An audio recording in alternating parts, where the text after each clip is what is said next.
Hello guys, this is your economics. This is your accounts lecture with Naina Yadav, Commerce. And today we will discuss about a new chapter, Bank Reconciliation Statement. Bank Reconciliation Statement in a short form BRS. So first of all, we discuss about Bank Reconciliation Statement. कि bank reconciliation statement होता क्या है.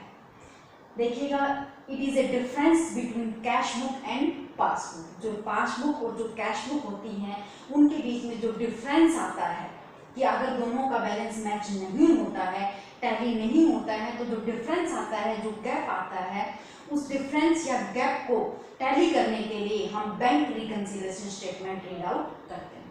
Clear हो गया कि जो cash book और passbook के डिफरेंस को टैली करने के लिए कि वो गैप आया है वो किस रीजन से आया है, तो उसको टैली करने के लिए बैंक रिकन्सिलिएशन स्टेटमेंट हमें पढ़ना पड़ता है.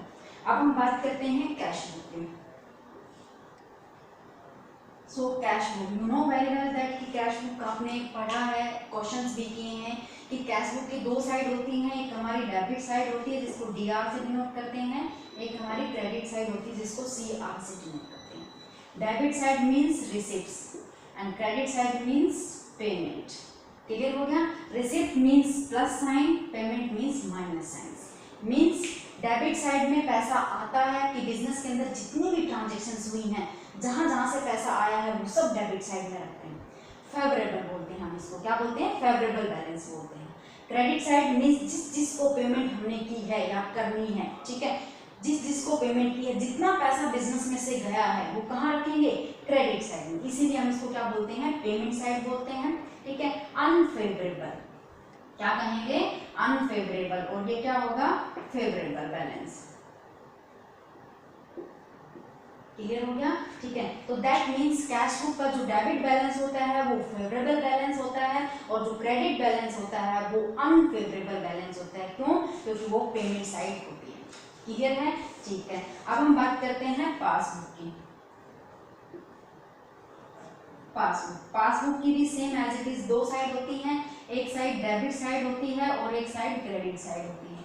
पासबुक की जो क्रेडिट साइड होती है वो हमारी रिसिप्ट्स, दैट मीन्स फेवरेबल. ठीक है. डेबिट साइड होती है वो हमारी होती है payment, that means unfavourable. Clear हो गया कि जो पासबुक होती है उसकी भी दो साइड होती है same as it is cash book की तरह. जो डेबिट साइड होती है वो अनफेवरेबल होती है, पेमेंट साइड होती है. दैट मीन्स डेबिट हो गया, पैसा गया आपके अकाउंट से. ठीक है. Credit that means favourable, receipt side की आपके अकाउंट में पैसा आ गया. क्लियर हो गया. ठीक है. तो दो साइड थी हमारे कैश बुक की और दो साइड थी पासबुक की. क्लियर है. इन दोनों साइड को मैच करने के लिए अगर हमारे कैश बुक का डेबिट और पासबुक का क्रेडिट अगर दोनों साइड आपस में मैच नहीं होती हैं तो दैट मीन्स हमें बैंक रिकन्सिलिएशन स्टेटमेंट की जरूरत पड़ती है. दोनों के दोनों इक्वल आने चाहिए. अगर इक्वल नहीं आते हैं तब हम बैंक रिकन्सिलिएशन स्टेटमेंट करते हैं. अब हम बात करते हैं कैश बुक का क्रेडिट और पासबुक का डेबिट. अगर ये दोनों साइड भी आपस में मैच नहीं होते हैं तब बैंक रिकन्सिलिएशन स्टेटमेंट की जरूरत पड़ती है. बैंक रिकन्सिलिएशन स्टेटमेंट का फॉर्मेट बना करके और बैलेंस को मैच करना पड़ता है कि किस वजह से. ठीक है. क्लियर हो गया. अब हम थोड़ा सा डिस्कस करते हैं पासबुक के बारे में कि पासबुक होता क्या है. कैश बुक तो आपने पढ़ा है बहुत अच्छे से, क्वेश्चंस भी किए हैं आपने. ठीक है. अब हम बात करते हैं पासबुक के बारे में. देखिए, जब आप बैंक में जाते हो, अगर आप बैंक में जाकर के अपने बिजनेस का कोई अकाउंट या लेजर ओपन कराते हो, ठीक है, अपने बिजनेस के नाम से अगर आप बैंक में किसी भी बैंक में जाकर के अगर आप अकाउंट ओपन करवाते हो तो वो अकाउंट ओपन करेंगे. ठीक है. वो उसके बदले में आपको क्या देंगे? पासबुक देते हैं. नॉर्मल सी बात है. आपके पेरेंट्स जाते हैं बैंक में, ठीक है, खाता खुलवाते हैं, अकाउंट ओपन कराते हैं, तो बैंक वाले क्या देते हैं? आपको पासबुक देते हैं. और जब भी आप कोई ट्रांजेक्शन करने के लिए बाद में जाते हो तो पासबुक के अंदर एंट्री जरूर होगी. क्लियर हो गया यहाँ तक. ठीक है. तो ये जो पासबुक बैंक आपको देता है और ये कैश बुक जो एक ट्रेडर्स, एक व्यापारी खुद अपनी ट्रांजेक्शन्स को रिकॉर्ड करने के लिए मेंटेन करता है. तो दोनों का बैलेंस, इसका क्रेडिट और इसका डेबिट और इसका क्रेडिट, दोनों आपस में क्या होने चाहिए? टैली होने चाहिए, मैच होने चाहिए. अगर नहीं होते हैं तो बैंक रिकन्सिलिएशन स्टेटमेंट की हमें नीड. क्लियर हो गया यहाँ तक. चलिए ठीक है. उसके बाद में हम बात करते हैं कि डिफरेंस, जो टाइम गैप आता है, जो डिफरेंस आता है, किसके बीच में? कैश बुक और पासबुक के बीच में जो डिफरेंस आता है वो किस रीजन की वजह से, क्या क्या कॉजेज हैं उसके पीछे कि पासबुक और कैश बुक दोनों के बीच में डिफरेंस क्रिएट होता है। ठीक है, जो फर्स्ट कॉजेज है, जो फर्स्ट रीजन है, उसके बारे में आप हम डिस्कस करते हैं।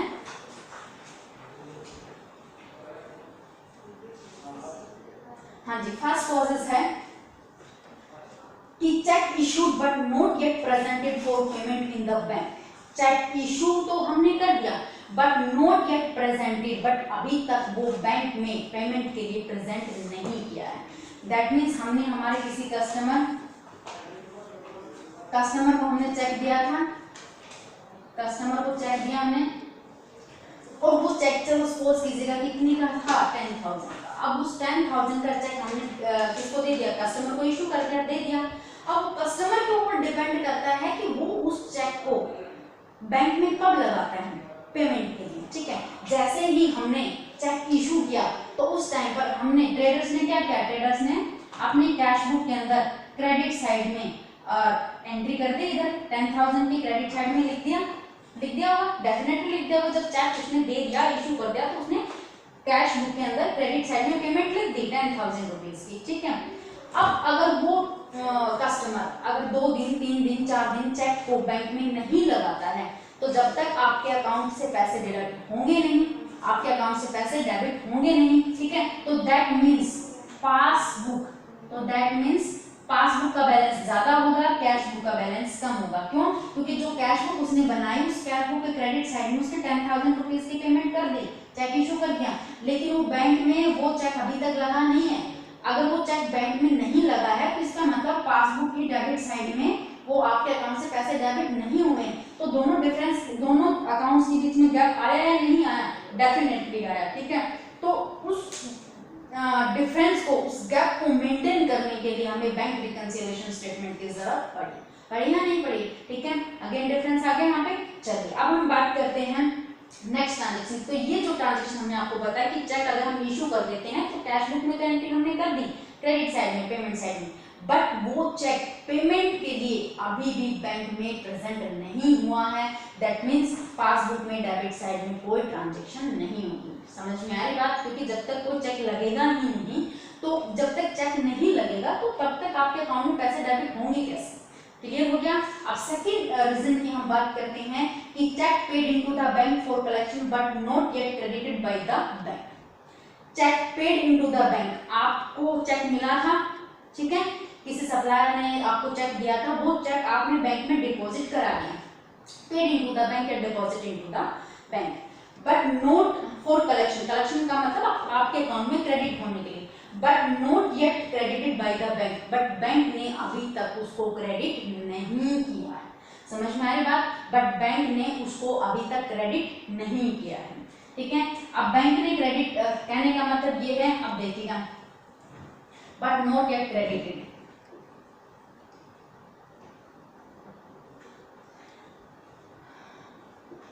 चेक आया, ठीक है, और चेक जैसे ही आया उस टाइम आपने कैश बुक की, आपने तो सेम डे बैंक में डिपॉजिट करा दिया चेक, तो डेबिट साइड में कैश बुक की, तो कैश बुक के डेबिट साइड में आपको 10,000 रुपीज की ट्रांजेक्शन कर दोगे, आपने तो सेम डे बैंक में डिपॉजिट करा दिया, डेबिट साइड में आपने तो एंट्री कर दी, लेकिन बैंक ने अभी तक उसको आपके क्रेडिट साइड में 10,000 की ट्रांजेक्शन नहीं की है, तो अगेन डिफरेंस क्रिएट हो गया, गैप क्रिएट हो गया किसके बीच में? कैश बुक और पासबुक के बीच में, कैश बुक की डेबिट साइड और पासबुक की क्रेडिट साइड के बीच में। ठीक है, जैसे ही चेक आया, चेक आपने बैंक में डिपॉजिट करा दिया, तो आप सेम डे करा दिया, तो दैट मींस आप तो कैश बुक की डेबिट साइड में लिख दोगे 10,000 रुपीज, लेकिन अभी तक बैंक ने क्रेडिट नहीं किया, दैट मींस आपके अकाउंट में क्रेडिट वो नहीं हुआ, तो इसका मतलब गैप आ गया। ठीक है, गैप आया तो बैंक रिकंसिलिएशन स्टेटमेंट की जरूरत हमें पड़ेगी। ठीक है, नेक्स्ट की बात हम करते हैं, cheque paid into the bank for collection but dishonoured. ठीक है, समझ में आ रही बात? चेक था आपके पास, किसी सप्लायर ने आपको चेक दिया था, और वो चेक आपने क्या किया? बैंक में डिपॉजिट करा दिया। ठीक है, वो चेक आपने बैंक में डिपॉजिट करवा दिया, बट क्या हो गया कि चेक डिसहोनोर्ड, जैसे आपने चेक बैंक में डिपॉजिट कराया, तो उस टाइम पे तो आपने कैश बुक की डेबिट साइड में लिख दिया 10,000 की एंट्री, ठीक है, जिसके भी नाम से आया था, ये वो जो भी था मिस्टेक्स, ठीक है, क्योंकि आपके हिसाब से तो चेक आया, सेम डे आपने बैंक में डिपॉजिट करा दिया, कैश बुक के डेबिट साइड में आपने एंट्री कर दी, ठीक है, कैश ट्रांजेक्शन मात्र। लेकिन कि वो चेक क्या हो गया, डिसऑनर हो गया। आप चेक डिसऑनर हो गया मतलब सामने वाले अकाउंट में पैसे नहीं थे, चेक बाउंस हो गया आपका। जब वो बाउंस हो गया तो फिर आपके क्रेडिट साइड में वो 10,000 की ट्रांजेक्शन कैसे होगी, नहीं होगी, नहीं होगी। तो दैट मींस कहने का मतलब है अगेन गैप क्रिएट हो गया डेबिट और क्रेडिट के बीच में, ठीक है, कैश बुक और पासबुक के बीच में अगेन गैप क्रिएट हो गया। तो फिर हमें बैंक रिकंसिलिएशन स्टेटमेंट की क्या पड़ी, जरूरत पड़ी। समझ में आ रही बात, ठीक है। उसके बाद में नेक्स्ट हम देखते हैं interest allowed bye the bank. Interest allowed bye the bank, suppose कीजिएगा कि आपके कुछ अमाउंट अकाउंट के अंदर पड़ी है, ठीक है, और जैसे ही साल खत्म होता है या हर मंथली, उसके ऊपर बैंक की रिस्पॉन्सिबिलिटी बनती है कि आपके अकाउंट में जितने भी पैसे हैं उस पैसे के ऊपर आपको इंटरेस्ट मिलना चाहिए। ऑब्वियसली बात है, मिलेगा या नहीं मिलेगा, मिलेगा। और बैंक ने क्या किया कि उस अमाउंट के ऊपर जो इंटरेस्ट था वो एज इट इज आपके अकाउंट में डिपॉजिट कर दिया, आपके अकाउंट में क्रेडिट कर दिया। तो दैट मींस उसने तो क्रेडिट कर दिया, जैसे 1000 का इंटरेस्ट था, बैंक ने आपके पासबुक में क्रेडिट साइड में आपके अकाउंट में डाल दिया 1000 का, ठीक है। लेकिन अभी तक आपको उसके बारे में नहीं पता है, ठीक है। खैर आज तो फोन है तो फोन पे मैसेज आ जाता है, लेकिन पहले टाइम तो फोन तो नहीं थे, तो आपको तो नहीं पता कि बैंक ने आपको इंटरेस्ट दे दिया, ठीक है, और आपके अकाउंट में क्रेडिट हो गया। तो दैट मींस यहाँ पर कैश बुक में तो कोई डेबिट साइड में रिसिप्ट अमाउंट नहीं है, मतलब यहाँ तो 1000 नहीं आया। यहाँ 1000 तब आएगा जब हमें पता चलेगा कि वो इंटरेस्ट बैंक ने हमारे अकाउंट में डिपॉजिट कर दिया। भाई आपकी अमाउंट थी, अमाउंट के ऊपर इंटरेस्ट मिलना है, मिलेगा, इंटरेस्ट मिलेगा। तो ऐसा तो है नहीं कि बैंक आपको बुलाएगा ये जी आपका इंटरेस्ट आप ले जाओ, ठीक है। बैंक क्या करेगा, जब बैंक में आपका खाता है तो आपके खाते में ऐड कर देगा, आपके अकाउंट में ही क्रेडिट कर देगा। दैट मींस पासबुक के क्रेडिट में तो हो गया, लेकिन कैश बुक में तो अभी तक नहीं हुआ। क्यों, क्योंकि आपको नहीं पता है। तो अगेन ये डिफरेंस क्रिएट हो जाएगा कैश बुक और पासबुक के बीच, ठीक है। नेक्स्ट देखते हैं कि interest charge by bank on bank overdraft. अगर आपने बैंक से ओडी लिया है, ओवरड्राफ्ट लिया है, तो जब बैंक आपको आपकी अमाउंट के ऊपर, आपके डिपॉजिट के ऊपर अगर इंटरेस्ट दे सकता है, अलाउ कर सकता है, तो आपसे इंटरेस्ट भी चार्ज कर सकता है, डेफिनेटली कर सकता है। आपने ओडी लिया है बैंक से या लोन लिया है, जो भी लिया है, तो इंटरेस्ट तो वो लेगा। ऐसा तो है नहीं कि कॉल करेगा आपके पास कि आप आ जाओ और इंटरेस्ट डिपॉजिट करा के जाओ, इंटरेस्ट पेमेंट करके जाओ, ठीक है। क्या करेगा, आपके खाते से ही क्या कर लेगा, डिडक्ट कर लेगा। तो दैट मीन्स पासबुक की डेबिट साइड में 1000 रुपीज क्या हो गई, डिडक्ट हो गए, ठीक है। आपको पता भी नहीं है, अभी तक नहीं पता, तो कैश बुक की क्रेडिट साइड है ना हमारी पेमेंट साइड, ठीक है। कैश बुक की क्रेडिट साइड में तो ये नहीं हुआ, तो अगेन डिफरेंस यहाँ हो गया लेकिन यहाँ नहीं हुआ है, ठीक है। तो अगेन ये डिफरेंस क्रिएट हो गया, जिसकी वजह से बैंक रिकंसिलिएशन स्टेटमेंट की हमें नीड हुई। क्लियर है यहाँ तक, चलिए ठीक है। आगे हम देखते हैं कि direct deposit by customer into the bank, ठीक है, कि कोई कस्टमर था वो डायरेक्टली आपके अकाउंट में पैसे डिपॉजिट करवा देता है।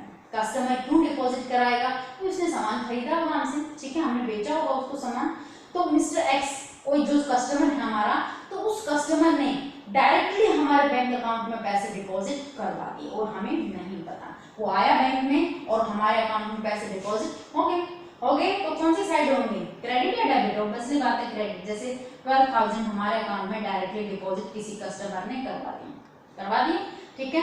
अब बैंक ने तो पासबुक के हिसाब से तो हो गया, क्रेडिट हो गया ना आपके अकाउंट में, लेकिन कैश बुक में तो आपको नहीं पता अभी तक कि कोई ट्रांजेक्शन हुई है या नहीं हुई है। अगर आपको पता होगा तभी तो आप रिसिप्ट साइड की, डेबिट साइड आपकी रिसिप्ट साइड में आप 12,000 की ट्रांजेक्शन लिखोगे उस कस्टमर के नाम से, ठीक है। लेकिन अगेन ये डिफरेंस क्रिएट हो जाएगा, क्योंकि पासबुक में तो हो जाएगा बट कैश बुक में नहीं होगा। क्लियर हो गया स्टूडेंट्स, ठीक है।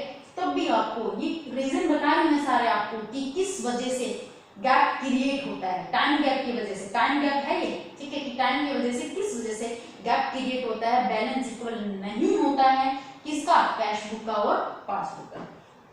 आगे देखिएगा कि डायरेक्टली पेमेंट, अगर जब डायरेक्टली हमें अकाउंट में पैसे मिल सकते हैं तो हम डायरेक्टली पेमेंट भी कर सकते हैं अपने सप्लायर्स को, ठीक है। डायरेक्टली अगर हम अमाउंट की पेमेंट कर दें अपने सप्लायर को, अमाउंट की पेमेंट करेंगे तो क्या करेंगे हम अपने किसमें, कैश बुक में कैश बुक में क्रेडिट साइड पेमेंट साइड होती है हमारी, तो यहाँ पर हम 15,000 की एंट्री कर देंगे और उस मिस्टर एक्स के नाम से या फिर जो भी था कर दिया हमने, डायरेक्टली पेमेंट कर दिया हमने उसको, या उसके अकाउंट में डायरेक्टली डिपॉजिट करा दिए हमने पैसे।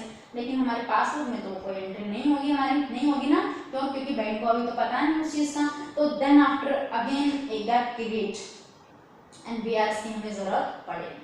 ठीक है, क्लियर है? अब हम आगे की बात करते हैं। नेक्स्ट है डायरेक्टली पेमेंट हो गया, उसके बाद में है interest and dividend collected by bank. अगर हमारे बिहाफ के ऊपर हमारा बैंक इंटरेस्ट या डिविडेंड कलेक्ट कर लेता है, ठीक है, इंटरेस्ट या डिविडेंड कलेक्ट कर लेता है, ठीक है, तो कलेक्ट करके ऐसा तो है नहीं कि फोन करेगा आ जाओ आप अपना इंटरेस्ट और डिविडेंड लेकर के जाओ, ठीक है, इंटरेस्ट डिविडेंड रेंट जो भी है अगर हम बैंक को बना देते हैं कि आप ही कलेक्ट करोगे, तो वो डायरेक्टली तो आएगा नहीं हमारे पास कि आप फोन करेगा कि आ जाओ ले जाओ। क्या करेगा? जो पैसा बैंक ने इंटरेस्ट और एज ए डिविडेंड के रूप में जो पैसा बैंक ने कलेक्ट किया है वो पैसा क्या करेगा? वो डायरेक्टली हमारे अकाउंट में डिपॉजिट कर देगा, कलेक्ट करके अकाउंट में डाल देगा, कोई बड़ी बात नहीं है। ठीक है, तो यहाँ इसका मतलब है पासबुक के क्रेडिट साइड में सपोज कीजिए कि वो 5,000 की अमाउंट थी, चाहे डिविडेंड था चाहे इंटरेस्ट था। डिविडेंड पता है क्या होता है? डिविडेंड अगर हमने किसी कंपनी के शेयर्स खरीदे हैं और साल के एंड में जब कंपनी अपने अकाउंट्स क्लोज करती है तो उस टाइम पर वो कुछ पैसा शेयर होल्डर को देती है, उसको हम क्या कहते हैं? डिविडेंड कहते हैं। ठीक है, तो डिविडेंड मिला हमें या इंटरेस्ट मिला 5,000 का, तो पासबुक में तो हो गया, हमारे अकाउंट में तो हो गया, लेकिन कैश बुक में वो ट्रांजेक्शन नहीं हुई। समझ में आ रही बात? ठीक है, तो अगेन एक gap create and we need bank reconciliation statement. So students, आज मैंने आपको क्या बताया कि बीआरएस होता क्या है, it's a difference between the cash book and passbook. ठीक है, और जो डिफरेंस आता है किस वजह से आता है, कौन सा फेवरेबल बैलेंस कैश बुक का होता है, कौन सा पासबुक का होता है, कौन सा अनफेवरेबल बैलेंस होता है। ठीक है, क्या कॉजेज हैं कि जिसकी वजह से टाइम गैप क्रिएट होता है और डिफरेंस आता है कैश बुक में और पासबुक में। ठीक है, सो गाइस आज के लिए इतना ही, कल मिलते हैं अनदर वीडियो के साथ में, तब तक के लिए थैंक यू।